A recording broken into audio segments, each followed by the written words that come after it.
it's Chris Fleming. Welcome back to the brand new year. It is 2017. Now our guest today is a licensed psychotherapist and a celebrity life coach. She's the author and radio co-host who has helped hundreds of people cope with lifelong addictions, eating disorders, depression, anxiety, single parenting, and also divorce. With over 15 years' experience as a clinician, she specializes in individual couples, family, and group therapy at her private practice in Agoura, California. Now, she's a monthly expert on Dr. Drew Pinsky's radio show and has also appeared on VH1's Celebrity Rehab 2, Celebrity Rehab 3, and Sober House, as well as many more. Now, she's also the author of the award-winning book, The Law of Sobriety, Attracting Positive Energy for a Powerful Recovery. Without further ado, please welcome to the show, Sherry Gaba. Welcome, Sherry. Welcome. Thank you, Chris. I love your energy. You're the best. Thank you so much. I'm so happy to have you on the show because we're starting off the year where we are expanding Spirit Talk into self-help, motivation, and improvement, something that I know you are very good at when it comes to relationships. Well, for sure. And I think what you do just really goes hand in hand with that because you're accessing what's going on in people's souls. I mean, and that really is all about helping them, on the inside so that they can, better their lives on the outside. Absolutely. And thank you for mentioning that because the one thing all my listeners, I want you to understand is what we're going to talk about today is definitely going to impact your life because everybody has relationships. Everybody deals with love. But we're going to do more than that. Sherry has offered some links that you can go to right now or at the end of this podcast that you owe it to yourself to do. The first thing is she has a free ebook. And you can check the link on my Planet Paranormal page for Spirit Talk, as well as my Facebook. Now, this free ebook that you can download is called Filling the Empty Heart, 5 Keys to Transforming Love Addiction. Not only that, on this link, we have access to that free PDF book, but you'll also be able to take a quick quiz that will determine how much of a love addict you actually are. The second thing is she's also offering a course, How to Heal Your Broken Heart. Now, this thing is inexpensive, and this course is designed for anyone that is grieving the loss of a relationship and wanting to change negative habits. This is a great opportunity for you to make changes right now in your life and any future relationships that you deserve to be positive and transforming. Fantastic. Great. And I'm also offering a codependency course that's starting next week. So I don't know if you want to put that link up there too. I will do that. Okay, great. Now, Sherry, the topic we have on this podcast today is love addiction. For everybody listening, can you tell us what is love addiction? Well, what we know is addiction is when our lives have become unmanageable, we're powerless, we're feeling out of control. And everybody thinks that it has to do with drugs and alcohol. But you can be addicted to many things. You can have the same high falling in love or thinking you're in love when it's really a love addiction. We know it's love addiction when it's very needy, when it's clingy, when that person is unavailable, when we keep, trying to conquer something that doesn't really exist. You're not getting the same love in return. What you're really trying to do is fill an emptiness. And we're going to get into that. We're going to talk about what is the root of love addiction, sort of a trauma that needs to be reenacted. We keep reenacting this love we didn't get. We keep trying to get it in unavailable places. And that truly is love addiction. And it is almost as deadly as alcohol addiction or drug addiction. I mean, you can do some crazy things. You've heard of fatal attraction. Yeah. You've heard all those things. That's obsessive love. Wow. Now, are there early childhood causes for love addiction? Yes. A child that's parentified, that's treated like a little adult, using a child as a surrogate partner can set a child up for confusion. Parental care neglect, inadequacy, needs are not met. They're abandoned by their parents. They're abused. They see themselves as damaged. Panic sets in, and as adult, we respond like an infant in pain, and we're clinging to another craving. We want someone else to make us feel whole, and everything is directed toward the pursuit of that gratification, getting that love, getting that attention, rather than healthy growth that we didn't get as a child. And during the stages of development, the child needs to develop a sense of self. And if this does not happen, the adult will exhibit clinging dependency as an attempt to merge with the mother. In other words, you didn't have that merging. I tell often my own story. I was in an incubator for 3 months. My mother didn't touch me for 3 months. Back in those days, over 50 years ago, they thought you might get germs if your mother touched you. And I was only 3 pounds. I was fed through my feet. So I sat in this helpless little incubator for 3 months, no mother's touch, no attachment. And I wondered why in my adult life, I constantly felt abandoned, constantly had separation anxiety, always felt if the person wasn't in my proximity, oh my God, they must not love me, they must not want me. And until I learned that it was this early childhood trauma, that maybe my memory was lost from it, but my body had not forgot. And so I had responded like a little infant when I felt any sense of rejection, any sense of abandonment. I still have those issues in other areas of my life today, but at least I have the knowledge and the understanding. And I've worked through those issues in my body so that when I start to feel rejected or I start to feel abandoned, I'm like, okay, I get it. I see what's going on. It's that early trauma that's rearing its ugly head. So a lot of people love when I share that story and I'm really transparent because people don't understand, well, where did it come from? Well, it could have come as easily as, a difficult childbirth. It's interesting. And a lot of people that you talk to and I talk to, a lot of things tend to come back to a traumatic event or experience, and many of them tend to be with childhood. One of the biggest things is we have a lot of dysfunction in society today because there's generations upon generations where the children were not raised in a setting where there was enough nurturing. There was either neglect, abandonment, or criticism, and they never received a proper balance from two parents in the sense of nurturing that they were important and how to show love, how to show compassion, those types of things. I mean, I just was on the phone with a friend of mine today, on the way home, and we were talking about compassion, and I made a joke to him, you never show compassion. And he says, well, I was adopted, never knew who my father was, and I was never held as a kid in a crib, and there's studies that show that if you're never held, you're just not going to show compassion. And he was making a joke about it, but in the same sense, deep down inside, he knows the truth to that. So yeah, he feels like an empty hole. He feels empty inside. He feels like something's always missing. That's what's going on for him. And he may be joking, but he's really actually being quite raw and real. Yeah. So to you, what does a healthy relationship actually look like? So for me and for the clients that I see that are in healthy relationships, there's a feeling of safety. There's boundaries. There's balance. It invites growth in partners. There's an emotional intimacy. There's trust when their partner is absent. They don't need to fix anyone else. I wanted to talk a little bit also about the signs of love addiction that we were talking about earlier. It's over adapting to what others want. It's having no boundaries. It's a fear of the unknown. It's really being uncomfortable in discomfort. It's attempting to change others, needing to change others and needing others to feel whole. Always looking for affirmation and worth. And do you like me? I think Facebook today is a metaphor for that empty soul, always needing lots of likes, wanting, always checking their Facebook. Am I getting a lot of likes? Am I getting a lot of followers? Fearing abandonment, boundary problems, and saying yes when you mean no. Just think about it. You're a child, you're being abused, you're being neglected, you're unavailable physically, emotionally, and you're there to fend for yourself. You suddenly feel invisible. Your needs aren't being met.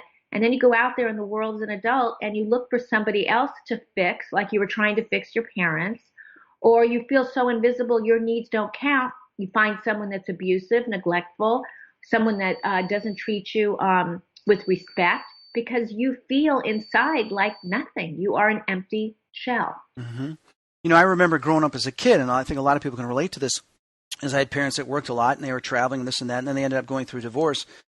But a lot of times there would be broken promises where, when I come back, we're going to go on this trip, we're going to do this, I'm going to go to your game, I'm going to take you fishing, we're going to go play baseball, and they never followed through. So there was that waiting period as a child, like, okay, I'm all excited, it's coming this weekend, and this and that, and then it doesn't happen, and they don't show up, and you just feel, is there something wrong with me? What did I do? I've realized as an adult that it's carried over as I've gotten older in relationships where there was disappointment or someone didn't follow through or said, hey, we're going to do this. And when we don't do it, I would get upset. I would get emotional. I would feel hurt. And the same thing when it goes to abandonment. When they would leave, it would be like, my God, this reminds me of what I went through growing up between both parents. So the fact of the matter is that it affects us as an adult. How can we detect the different signs and the symptoms of this so we can start learning to make changes? Well, I'm thinking of withdrawal itself. In other words, what does it feel like when you're in that withdrawal period? When you said that somebody abandoned you or they didn't Mm-hmm. show up, they hurt you. Let me just talk about withdrawal in love addiction. Okay, Withdrawal perfect. is what happens when you relapse back into unhealthy behaviors related to your addicted relationship. You try to convince yourself that that's the only way you can survive or feel any sense of peace is to make contact again with that person. And it's very similar to drug addiction or an alcoholic who needs their drink to alleviate that physical and emotional pain they feel without their substances. You convince yourself that you can't live without that person and you must contact them at all costs.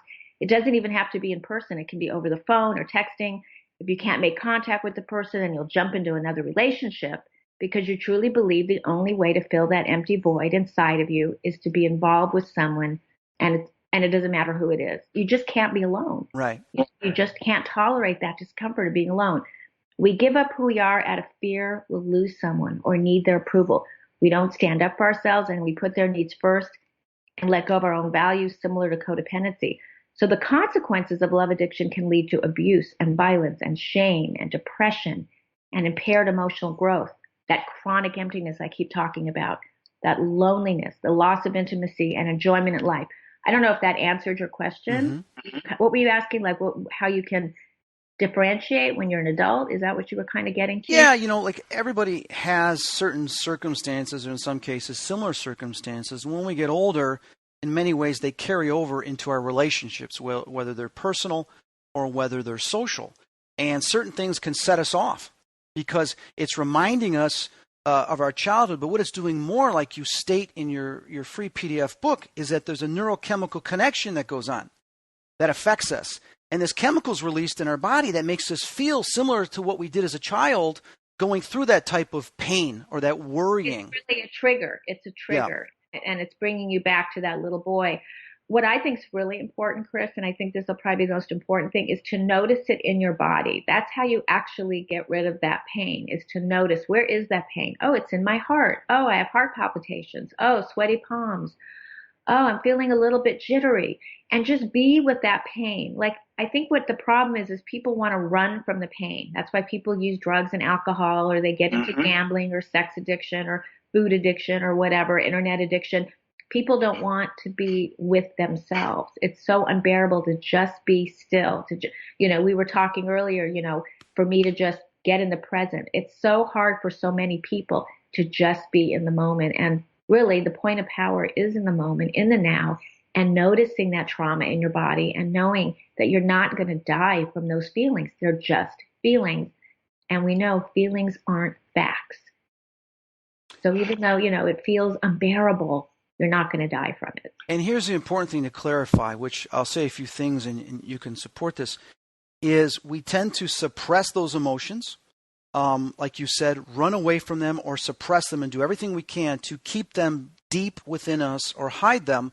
And people can do that with drugs, alcohol, sex, attention, talking constantly, all different ways that they're never releasing it, or the word is purge.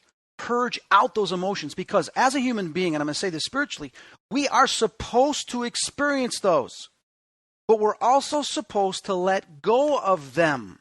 If we don't let go of them, they will stay in our subconscious and our consciousness and begin to affect us down the road when it's triggered, like you said. But also, studies are starting to show it will affect us physically in disease, dis-ease.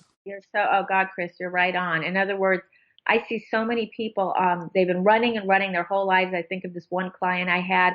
She had a very abusive childhood. Then she became a nurse. She got married, had a couple of kids. Then I always think of this example because it was so profound. She retired, and all of a sudden the fibromyalgia showed up. The anxiety showed up. In other words, she'd been stuffing for so long. And then as soon as life got easy for her, the disease just reared its ugly head because she'd been suppressing it for so long. So that's why it's so important to keep noticing in your body that pain, that discomfort. You have to notice it to get through it. You can't run away from Right. it. And that's what people do in love addiction. They go from I did it. They go from one relationship to the next. I mean, I have a handful of clients right now that I'm seeing, some haven't come back because they're resistant. Their desire to be loved is greater than the truth that that person is wrong for them. Their desire for needing attention is greater than their truth of knowing that that is not the right relationship, and they are being treated disrespectfully, but they don't care. And now we have, with the internet and the dating apps, we have these new addictions where I see these clients. I mean, it's kind Don't get me started. we could have a whole discussion on this. I But mean, go ahead. and I experienced this a year ago when I was right now I'm back with my ex, and very happy. But about a year ago, before we had gotten back together, I was doing the dating apps, and I remember dating this one guy, and I just knew I was just another, swipe. Yeah. There was another swipe that was going to be, on his list, and I really believe and I'm not saying anything negative about me or positive about me. I'm just saying that I think people are looking for that high from that swipe. It's like, how many people will contact me? How many people will swipe? How many people will yes me? How many will follow me? How many will answer my Match.com email? And it becomes an addiction. And then what happens is nobody's enough. There's always somebody better, always someone richer, taller, skinnier, younger. And, what happens is, there's no ability to find healthy love because everything is based on this high of getting the attention. Right. And those are the kind of clients I'm actually seeing now, where they're getting in trouble in their marriages because they're sitting there on their cell phones doing all this like app stuff, and they're not really available to their significant other. Sherry, I dated this girl a little while ago, and she kept looking at her phone, and I would see other names, guys' names pop up, and she could be going back and forth. I'm like, what are you doing? What are you doing? And I jumped on a couple dating sites. Bumble was one of them, and I went on one date with the girl, and we're having a wonderful dinner.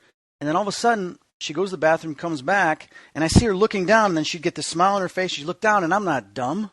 I know she's looking at the phone, but after a few minutes of doing this, and she would sit there and respond while she's trying to pretend I don't see it. And I go, I'm sorry, do you have to be somewhere right now, or am I interrupting something? Do you want me to leave and come back? Even though we're sitting at a nice fancy restaurant at dinner, we just had a wonderful dinner. She looks at me like deer in the headlights. Like, I said, listen, I see what you're doing. I said, this is our first date. I mean, are you bored? She goes, no, not at all. I said, then can you wait till after? And she looked at me like she got caught. Yeah. And I just sat there going, oh, man, this ain't going to work. This girl's looking for attention. I can't do it. Yeah, well, I mean, and how are you supposed to be intimate into me when somebody's like focused somewhere else? I mean, that's the beginning of a relationship, is that connection, that eye contact, that intimacy, not being distracted. I mean, we're all guilty of it. We're all, on our phones. I think it's an epidemic, really. That's what I think. It is out of control. I got to admit, going through something else, wow, this person likes me. You feel amazing. But then you have to realize they have like 20, 30 other people also that like them also. So it's a competition. And if you say one wrong thing or do one wrong thing or don't contact them at a certain time, this or that, boom, you're gone, or they move on to the next person. That's not fair because we don't take the time to really get to know somebody. And that's how we grow as individuals, by getting to know somebody. If we're constantly changing people, we're constantly changing ourselves. Well, we're like a kid. It's like being a kid in the candy store. I mean, there's just going to be a lot of candy out there, and you're just going to have fun with all that candy, and you're not going to pick that. You're just, I don't know how else to describe it. Right. That is what it is.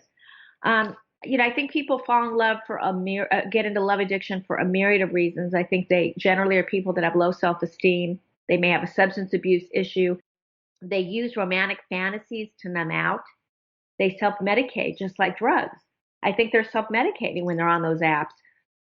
And the chemicals in their brain are really going out of balance. And they're suddenly having this anxiety and this craving for more, more, more. It's never enough. And relying on something external is an attempt to get an unmet need fulfilled, to avoid fear, to avoid discomfort and emotional pain. It's a feeling of never having enough, or more importantly, not being enough. It's an attempt to satisfy a developmental hunger for security and belonging. We tolerate inflict abusive behaviors in the process. When the love object leaves, it escalates the dysfunctional behavior. Then it becomes that stalking, or, there's actually a chemical high in the brain, like a euphoria, and the person's always searching for that feeling, which is the substitute for real intimacy. So when we talk about these apps, it makes me think that there's some kind of euphoria, some kind of oxytocin high that's going on, when they're on their, Facebook or on their apps or on their websites, dating websites. They've done studies on the brain that when someone gets a text message from somebody or a like, especially the text message of someone they've been waiting to hear from in a relationship or some good news, it spikes in the brain. And you get the positive chemicals being released that gives you some excitement and happiness. And they're finding that out, which we are conditioning ourselves to live and react based on what we're getting through this technology, which is scary. Really scary. And what it is saying is that I'm only going to feel good by what I'm receiving on the outside, not what I'm receiving on the inside. And that's why the work you're doing, Chris, with the soul and self-help together, I think is so brilliant, because it really does come from the soul. It's not an outside job. It's an inside job. That's the truth. Sherry, I dated this one girl for a couple months during the summer. And I remember during the middle of the time we were seeing each other, she said to me, goes, we have to talk. And I'm like, what's wrong? She's like, well, you don't text me enough or call me enough, or you don't say things like good morning, good night. I said, well, you're the one saying good morning and good night. We have different hours that we go to bed and wake up. She's like, yeah, but you need to do more of that. Only if you want to do more than that. And I said, but what do you mean? She goes, well, I don't know if you like me or not. I go, wait a minute. When I'm with you and we're together, can't you? She goes, oh my God, when you're with me together, I totally know you're into me and you like me. I said, but I send positive stuff during the week. She's basically saying not enough. And if she doesn't get something, negative chemicals going off, and they're like, oh no, a worry type thing.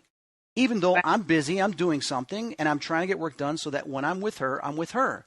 And I noticed this, and I was like, wow, people are really deciding their relationship based on what they're getting in conversation on text messages when, as we know, text messages cannot communicate the emotion and what's really going on with the person, and they can always be taken out of context. Yeah, they're definitely, that's scary. I mean, that is not a whole person. And basically what's worse is that they're letting your text decide their mood. Like, I'll be in a good mood if you text me. Bingo. I have a client like that. I see. She's like, well, I asked him if he wanted to go work out tonight, and he's busy. Oh, I'm in a bad mood. Oh, he wrote me and said that he will work out with me tonight. Oh, I'm in a good mood. Mm-hmm. It's like, wow, it's basing someone else's outside to your insides. It's never going to match up, and you're always going to be disappointed. What advice would you give people today listening that get caught up in the text message type thing, situation and relationship? What advice would you give them? If they feel that their moods are being based on those texting and those dating apps, take a step back and give yourself, say like, okay, I'm going to do like a no contact rule. I'm just going to not do this. I'm going to not do it. And I'm going to be okay that even if it's uncomfortable, I'm not going to do it. And the more you get into the habit of not doing it, the more comfortable you'll feel. You'll develop a new habit of not doing texting all the time or not doing those dating apps. But, that takes a person that wants to get healthy, that wants to feel whole, that's willing to walk through the work. Because you know what? It is work. If that's been your MO, this texting, apping thing, and then someone's saying, okay, you need to take a few steps back, slow it down. That would be another thing I would say to someone is to slow it down, ground your feet, notice where you are, just be, again, getting yourself back into the moment, rooting yourself in the moment, anchoring yourself. You know what I love are those little pillows that are kind of like, some of them have aromatherapy inside of them. They're kind of like flippy floppy. They're like therapeutic pillows. I love having those next, holding those next to my heart and kind of saying to myself, what is it I'm really needing right now? Maybe I just need a little, like you were talking about earlier, a little compassion, but not compassion for you, compassion for me. What would a soft heart look like right now? What would that feel like? Again, this is going to take a little work. Getting present takes a little work. If you're always used to going, doing, you're being invited to just be, and isn't that what we really are beings? Absolutely. Human being in this environment, being in this experience And for everybody listening, if you're questioning whether or not you have a love addiction, or just for the heck of it, I suggest you click on the link, Filling the Empty Heart, 5 Keys to Transforming Love Addiction. You'll be taken to the website where you're going to be asked, are you hooked on the feelings of falling in love? And listen, I took the test and it took about 30 seconds, a minute. It tallies the results and then it tells you where you're at. And I got to tell you, I'll be honest to my listeners like I always have been. I answered yes to 8 of them. And it says the top list, if you answered to 8 or more, you have a serious love addiction and can use help. So I need help. Well, I think you're a sensitive person, Chris. I mean, you couldn't do the soulful work that you do if you weren't sensitive. But I think this is good information for you to now kind of look at and go, okay, what can I do a little differently? How can I change my habits around and looking at those abandonment issues and looking at that past trauma. I mean, the fact that you shared that really beautiful, transparent story about your dad not showing up when he said he was going to show up. Of course you're going to have these issues. I mean, your earliest parental figure, abandoned you. Well, this is horrible, and I'm currently writing a book about my father. Said, "Hey, Dad, I love you." There be times my dad would call. My parents are divorced. I don't see him that much, and I really didn't see him that much growing up because he was always traveling, playing hockey. He was like, "Hey, son, I'm going to come over Saturday. I'm going to be there at noon. We're going to go throw the baseball around." I'm like, "Oh, awesome, right?" So it's like 11 o'clock. I'm getting excited. I'm excited all morning. I get my mitt, get my hat. It's like 11:45. Dad's not there. It's noon. He's not there. My mom's like, "Where's your father?" I said, "I don't know." I said, "Well, I'll go over to the baseball diamond. He'll probably show up there because he has to pass it anyway." And I would go sit there, half hour go by, an hour, and I didn't have a watch. I'd be there all day, a couple hours. My dad doesn't show up. Luckily, sometimes some other kids would show up, want to play, and I'd end up playing with them. And later my dad, "Oh, sorry, son, I forgot, or I got tied up. I had something I had to do." Well, yeah, when you have your 7, 8, 9-year-old kid, 10-year-old kid waiting for you and you don't get to see your father and he doesn't show up, that was tough, I have to admit. That's very sad. And when, and this isn't about being a victim. It's just about being honest with where you come from and where do you want to go. And one of the things I would say to somebody that does get rejected is that it's a great line. Rejection is protection. Rejection is protection. It's protecting you from something that probably isn't good for you. Understood. Like if you're out there and you're dating and someone's rejecting you, it's not about you. It never was about you. And it's a protection for something that probably was not good for you. And then to just kind of reiterate what we're talking about, how to sort of get over the relapse of a love addiction. Make recovery number one. I mean, get to some love addiction meetings. There are love addiction meetings you can find online. Find a spiritual program. For me, having a higher power in my life, learning how to create boundaries, developing self-esteem and self-love with a therapist or life coach, and then just learning from others who've walked your journey and they know what it's like. That can be very powerful to be with other people in a room like a love addiction meeting, who understand. They've been there and they've been able to get through it. Absolutely. And everybody listening, you take this quiz online and then you're given the free book, which is Filling the Empty Heart, 5 Keys to Transforming Love Addiction. And it's only about 20 pages. And I read through this. I actually read this and I was blown away by, yep. Oh, wow. Now I understand that. Okay, that makes sense. Oh, geez. This is a great resource for those of you that, want to transform. You want to heal. You're grieving some loss or change from your past. You're always getting in the same relationships over and over, and they're not healthy for you. You need to realize what Sherry says here in the Law of Attraction, using affirmations, and really taking a look at the keys, the important keys to transforming out of this love addiction. Maybe I don't know if we're getting towards the end, but I thought maybe we could do some affirmations. We've got 20 minutes left, my dear. Oh, gosh. Wow. I don't know if I have minutes to talk. But don't worry. I'll pull it out. I'll pull it out of you. I guess you will. Okay, Chris. Wow, we went fast. Let me just do some affirmations, just to kind of quiet everybody's. And then I want to cover a couple case studies we'll go over. Okay, so everybody just kind of close your eyes and just sort of repeat after me. These are some affirmations you can use when you're kind of struggling with a love addiction. And you might even create your own affirmations. And sometimes that can be even more powerful. So I'm going to say it twice. I'm learning to let go of dependencies on others and relying on myself for happiness. I'm learning to let go of dependency on others and relying on myself for happiness. I walk away from toxic people. I walk away from toxic people. I create my own truth in love. I create my own truth in love. I let go of obsessive behaviors, thoughts, feelings, and belief systems. I let go of obsessive behaviors, thoughts, feelings, and belief systems. And I will not say yes when I mean no. I will not say yes when I mean no. So I don't know if you noticed, but I notice on this call, suddenly your energy shifts.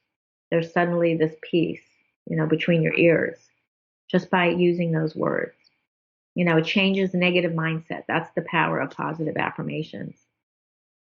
And it works. Change your mindset, change your emotion, or change your reality. Absolutely. Absolutely. I mean, the whole thing is awareness is key, recognizing you've become out of control and you make that conscious decision to change. And you really, I can't emphasize this enough, to stop looking for external solutions for inner problems. Really look at your fears. What are you really afraid of? I think under every addiction, there's fear and codependency. This desire to please, this desire to feel, you don't feel like you're enough, wanting approval.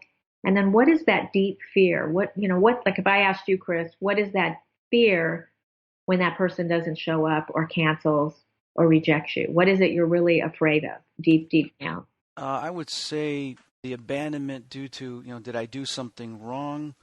Am I not good enough? Those types of things.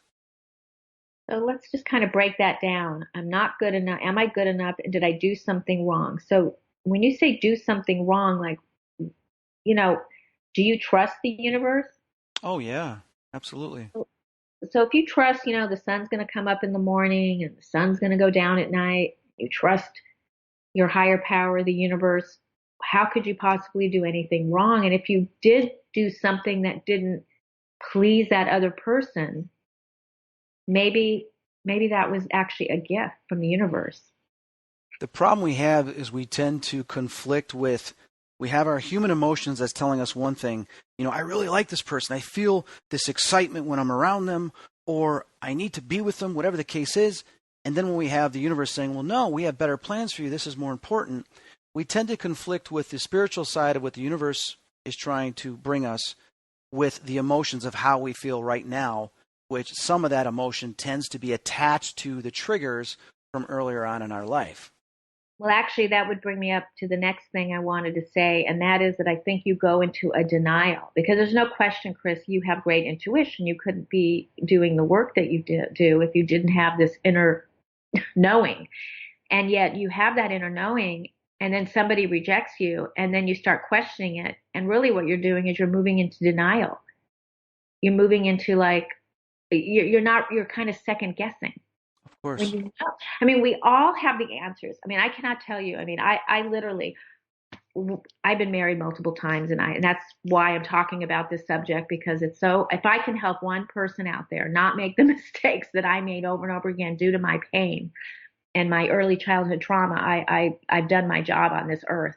But I remember I was getting married, and I'm standing there, and this big wall opens up, and there I am in this beautiful wedding dress, and all of a sudden the pedestal of flowers drops on my wedding dress, just drops. And I knew at that moment I should not be marrying this person. Whoa. I knew it. I mean, that was the universe. It was a sign, and we all have these signs. Yeah. I'm sure you talk about signs all the time and what you do in order to contact, the other side or Yeah. spiritual beings. I mean, the signs are there, but what is it about us that it's the denial, and the denial is the fear of, we know the truth, but we don't want to accept the truth because our desire to not be alone, our fear is so great. Our desire to not be alone is so great that we will deny the truth. Right.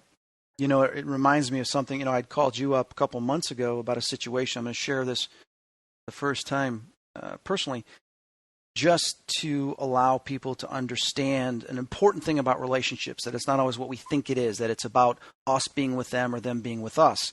Sometimes the universe has other plans. Case in point, met somebody, dated for 2 months, and, after the first month, I really fell for them. They had a lot of qualities I liked, but yet I was ignoring certain qualities that I always said I would never deal with again. I will never deal with somebody that does this, this, or this. And I was noticing those things, and I'm like, oh, great. But you know what? We're really getting along, and I see eye to eye. Our souls are connecting. And yes, we had a soul connection. There was a reason for the soul connection. I thought maybe this is the one I'm supposed to be with, going to teach me, and I'm going to pull her out of this. She's going to save me, and I'm going to save her, blah, blah, blah. But then she was emotionally unavailable. And because she was emotionally unavailable, as soon as I started getting close, which she tried to get me to do, to get close because I wasn't close enough, and as soon as I did, she pulled away. And she pulled away. I said, you know what? Just let it go. The universe, she'll come back, this and that. But, after 2 months, I was emotional. Here's where it gets important. I was still holding on to that because I had opened myself up, felt a certain way I hadn't felt in a long time, and now I was devastated because this person just rejected me. She abandoned me. She left when I became vulnerable and I opened myself up. But she had asked me to do this more, send more text messages, call more, do more things, show more things, and I did. Boom, she's gone. Here's where it gets very interesting. I wrote a list down like I train and I tell people, make a list of who you are now and who you truly want to be. Make a list of the person that you want to be with and the qualities they need to have. The list of qualities that she was going through and had that I weren't comparable was huge compared to 1 or 2 things that I really wanted. So there was no reason why I needed to stay with this person or why I should be upset. But every day I was breaking down emotionally from anywhere from 5 to 20 seconds. Purging, just emotional, every day like clockwork. And after 2 months of this, I'm like, what is going on here? So I got down, I prayed, I said, universe, please show me why I am still emotionally attached to this. Why can't I just let go? This is getting out of control. I'm becoming obsessive because of these emotions. I saw a vision that this person was going to drown. And I see, as if I'm there, them going through this drowning, debris, a beach, everything. There was an accident that occurred, whether it was a boat or whether it was a plane, and this person was drowning. A voice then said, you were supposed to teach her how to swim during your time together. That would in the future save her and prevent her from the situation that was going to occur, because she would have knowledge to overcome that obstacle, that challenge. Because you weren't there, this is going to play out, and when it does, you're going to have so much regret and emotion that you're going to feel responsible that you didn't take enough initiative to teach her. So as soon as I saw this, I'm like, that's all it is? It's just that? Because that goes, yes, that was your connection, your reason for meeting. And I'm like, so it wasn't to be together. It wasn't like long term or this and that. And I was like, wow, I never thought of it, that sometimes there's little things we teach somebody that's going to help them in the future or save them or do something significant. And that was the only reason, amongst other little things we get here and there, for our paths to cross. Well, what I ended up doing was I sent a text stating this was going to happen, this and that, but I didn't want to meet with them. I wasn't comfortable. And they weren't too receptive of the message. But as soon as I sent the message, and I waited a whole week to send it, I felt this huge lift, and I never broke down emotionally again. It was gone because I completed that part of my task the best I could by at least warning them. Now it's their free will. I share this story for everybody, and I want Sherry to comment on this, is because I didn't understand what was going on. I thought something was wrong with me. Oh my God, what the hell's going on? Sure, I had things from my childhood, this and that. Absolutely. And part of that was holding on. But there was another purpose the universe had that I didn't understand yet, that they realized they had to reveal to me because I wasn't getting on with my life. As soon as they revealed it and I reacted to it, it was gone. It was over. It was done. That connection was detached. Yeah, I think like we were talking about earlier, I think that we have these soul contracts, with other people from other lives. And I don't know if that's what you're, alluding to, right? Or is that what you're trying? Yeah, I think we have these soul contracts in other lives and it needs to be completed. I think we have DNA memory in our cells. And I think there are certain, think about like whenever I watch movies about the Holocaust, okay, I'm Jewish. I get I move beyond just being Jewish. There's something else going on. I'm pretty convinced that I was in the Holocaust. I'm pretty much convinced that I died in a gas chamber, in a camp. I'm pretty convinced of it. It's much greater for me than just being Jewish. So I think there are things that have happened to us in other lives, and we need to do that finished business. And there's actually people out there, maybe you do this kind of work where you can help people kind of complete these soul contracts. When the universe reveals certain things in certain individuals, yes, it's being presented. And I want to give you a couple case studies that you can comment real quickly here. Say you have a male figure that is constantly seeking attention from women, going around saying, oh, this woman likes me, and saying, this woman likes me, this woman wants to go out with me, or I used to date that woman. Then you find out that they really never dated or were with half of these women. Some of them they were, but they weren't. And they're always trying to outdo other guys, such as if a guy brings up, oh, that's a girl, oh, yeah, I went out with her, or she likes me, or she does it. And it's like, what the heck? What would cause either a woman or a man to constantly seek attention from other people or say that they've been with them or they like them when in fact not all of that is true? Well, again, it's that desire for acceptance and approval. Something either way back in another life or this life, they didn't get their needs met. They were not acknowledged. They were not validated. That's, there's a lot of people out there that they take rejection to the nth degree, or they do what you just mentioned. They constantly need to outdo the next person and prove that this one likes me and that one likes me, when really it's a call for attention. Mm-hmm. It's a call for love. It's like, where did you not get that met? Who did not give you that early? I mean, if you don't get that early bonding, or you're left to fend for yourself. You literally don't. I mean, I have clients, they don't know how to ask for what they need, and so sometimes when they have this early trauma, they start acting out later on in life. And I think this guy that you're mentioning here, this example is someone that's acting out unresolved issues that possibly were not with a parent, a father or mother. Exactly. Yeah. It's going to show up. I mean, I think about like my Scott, my ex-husband. He grew up very, very, very poor. I mean, so poor that like they were like fishing for fish, for food at the Santa Monica Pier out here, or they'd have social workers come to the home and bring a Thanksgiving turkey, and all the neighbors would see that they didn't have money for a Thanksgiving turkey, and he has had such profound shame around what people think.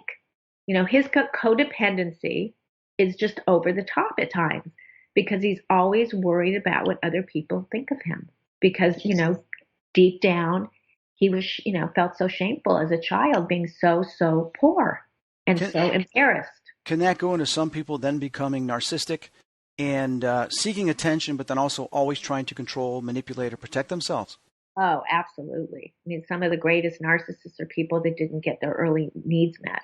I mean, I watched that with my mother. My mother now is older, and she's close to 80. And I'll bring my granddaughter over, and everything will be about, oh my God, she has my toes. And I know it sounds kind of cute, but it gets to be a little obnoxious. Like, oh, she has my toes. Oh my God, she's going to be a singer. Like I wanted to be a singer.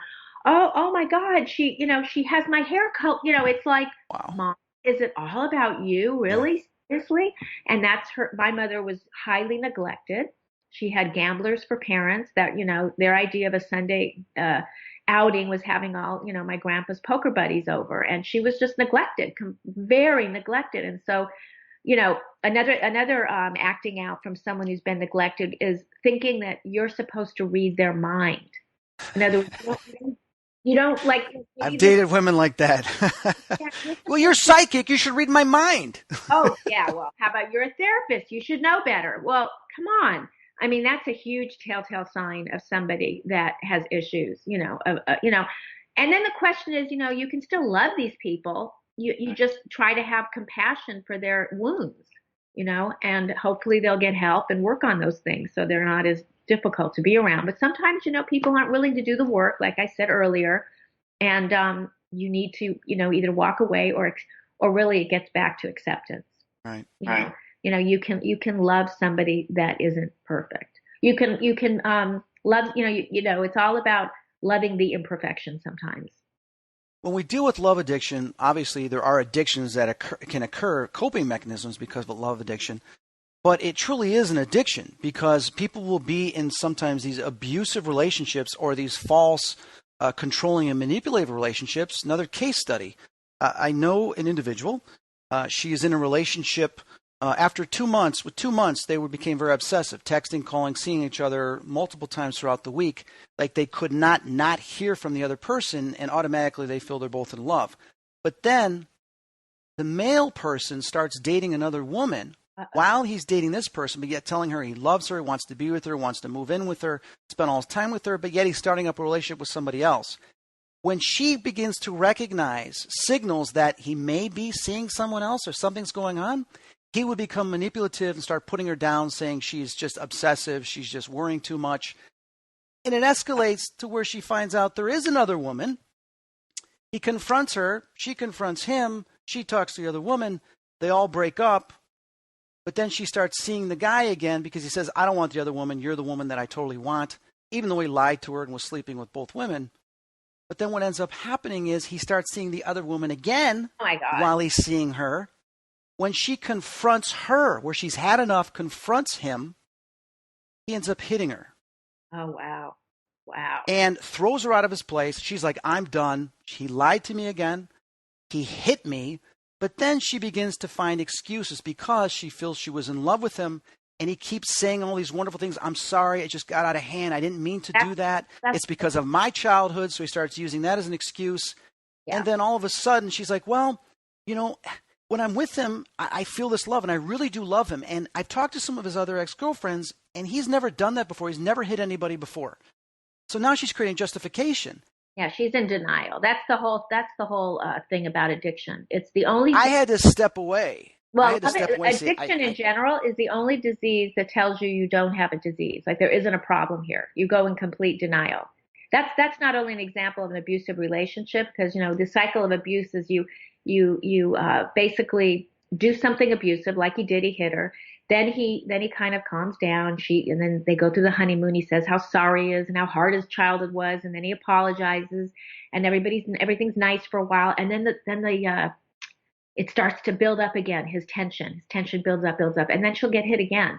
I mean, that is the cycle of abuse, and she's accepting unacceptable behavior, and she doesn't have to do that. She really doesn't. And he's using projection by telling her that it's in her head and she's crazy, using manipulative tactics. I mean, this guy's very disturbed, apparently. And he also probably is in love with love. He probably gets past that fantasy period of infatuation, and then that's gone, and then he's got to go find somebody else, to have that feeling. Well, that happened twice. It's self-explanatory. Yeah. But, as a personal friend and someone that was counseling on this, I had to step back and say, you know what, you're on your own this time, because obviously it's going to take something even worse or harder for you to learn. So I had to bring up that question. But people that are stuck in these cycles and they keep going over and over again, getting into the same type of person, same relationship, and you can see these posts all over Facebook. God, why do I always find these types of guys? Why do I always get stuck with these guys, the bad guys, these guys that do this? And women saying the same thing, and then guys saying the same thing. Why are women all the same? Well, Answer to that? I think the part of the problem is you attract what you know. And most likely she came from a verbally or physically abusive relationship. And so that's what she knows. And then if a really nice guy came along that actually treated her with respect and dignity, she'd be like, ew, I'm not attracted to this. She actually is attracted to unavailable. And what I love is when people say, he can't be intimate. He doesn't know how to be intimate. Well, the bottom line is you don't know how to be intimate because you keep picking non-intimate individuals. You keep picking unavailable. That must mean you're unavailable. And then it gets back to early trauma. When we can't be in our own bodies, how are we possibly going to be able to connect and be intimate with somebody else? If we're so disconnected from ourselves, and that's why it's an inside job, how can we connect to somebody else? You have to be able to be in your own body and be able to connect with your own being in order to connect with somebody else. Otherwise, you're going to keep meeting unavailable and then keep blaming it on them that they're unavailable when the truth is, hey, you picked him or you picked her. You're obviously unavailable to yourself. Right. And the one thing that you do, Sherry, I mean, you talk to a lot of famous people. You have a lot of clients. You're always open to reaching out to people, and people can get a hold of you. through this podcast, through the links that are on there. I don't want people to think I just work with celebrities. I work with everyone. I love working with them. Absolutely. Absolutely. And Sherry helped me on something a few months ago, so I appreciate that, and I have the utmost respect for what she does. You know, everybody listening, if you can relate to any of this, you owe it to yourself to change your life. And by doing that, check out the links on my website for my podcast and go take one of Sherry's courses. Thank you, Chris. If you're a codependent and you're being enabled or you're enabling somebody else, you owe it to yourself to fix that and correct that by taking this course. Now, people will make excuses just for that. Oh, I don't have time. I don't have the money. Listen, it's inexpensive. It's cheaper than going out for dinner. Don't you owe it to yourself to have a successful future and relationship, to take the time to do it? Stop making excuses. Shut yourself off from the world for a brief moment and take the damn course. Wow. Well, I have to tell you, I mean, Sherry, I was able to bounce back and heal myself, especially because the universe intervened and showed me exactly what it was that was attaching us. And as soon as that happens, not everybody has that liberty to find out exactly what it was that was connecting them with that person. So what you do is you go to somebody like Sherry, and the free links, download the free ebook. Trust me, I read it. It's great stuff. I'm going to keep this thing in my iBooks, and I'm going to refer back to it when I need to remind myself of the principles and the affirmations I need to keep so I find that right person and I have a successful relationship. And by taking the quiz, which is less than a minute, you spend more time looking at Facebook every day, less than a minute, you're going to realize, whoa, I didn't think I was that bad. And it's not being bad, it's room for improvement, for change, which Sherry is all about. The pain must have been great enough, Chris, because I'm hearing you really working. I mean, you always are a work in progress working on yourself, but it sounds like in this particular case, in this issue, with this issue of love addiction, you know, or this past abandonment stuff, it sounds like you really weren't enough pain that you needed to change things.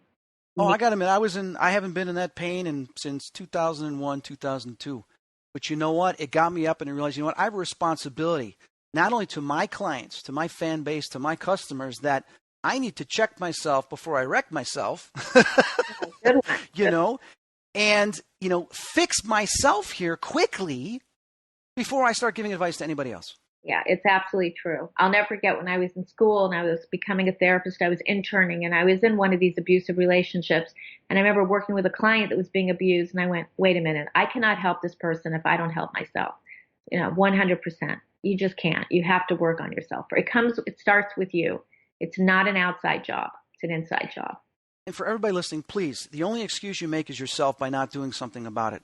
I had a wonderful, loving, caring mother and father that told me they loved me all the time. But then they would be critical at times, not show up, not do things to act out that love, which affected both me and my sister. We had a dysfunction in the family. I mean, but don't get me wrong, I'm blessed that we had the relationship to say, I love you. And we did love one another. But in the ways expressing it weren't always the greatest. It affected my life, affected my sister's life. But I took the bull by the horns and realized, you know what? I'm going to learn about this. And I did in college. I took psychology. I needed to realize I was going to go down a bad path unless I took care of this. And it's an always rotating cycle to make those changes. But don't make an excuse, well, I was treated this way growing up. I wasn't held, or I was raped, or this happened.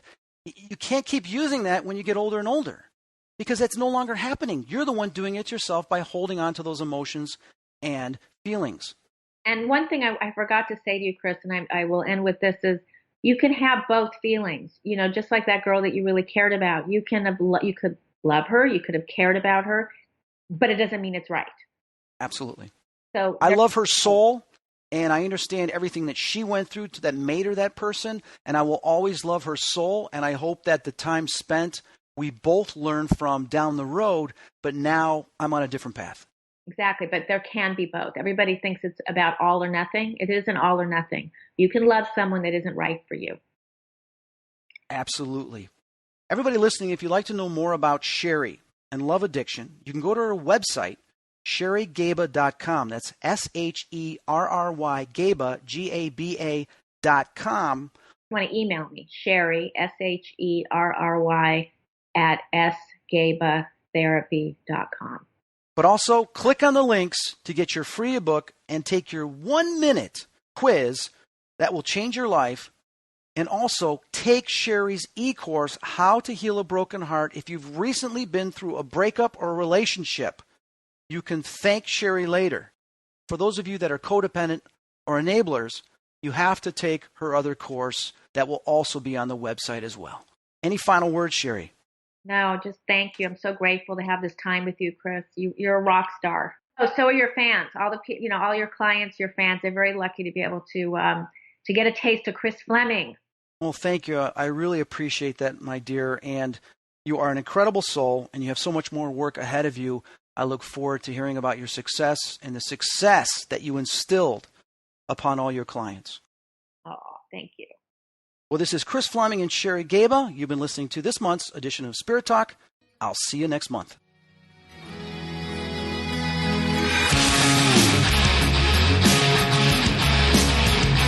Spirit Talk is available on planetparanormal.com and Apple iTunes as a monthly podcast download, or you can stream it online.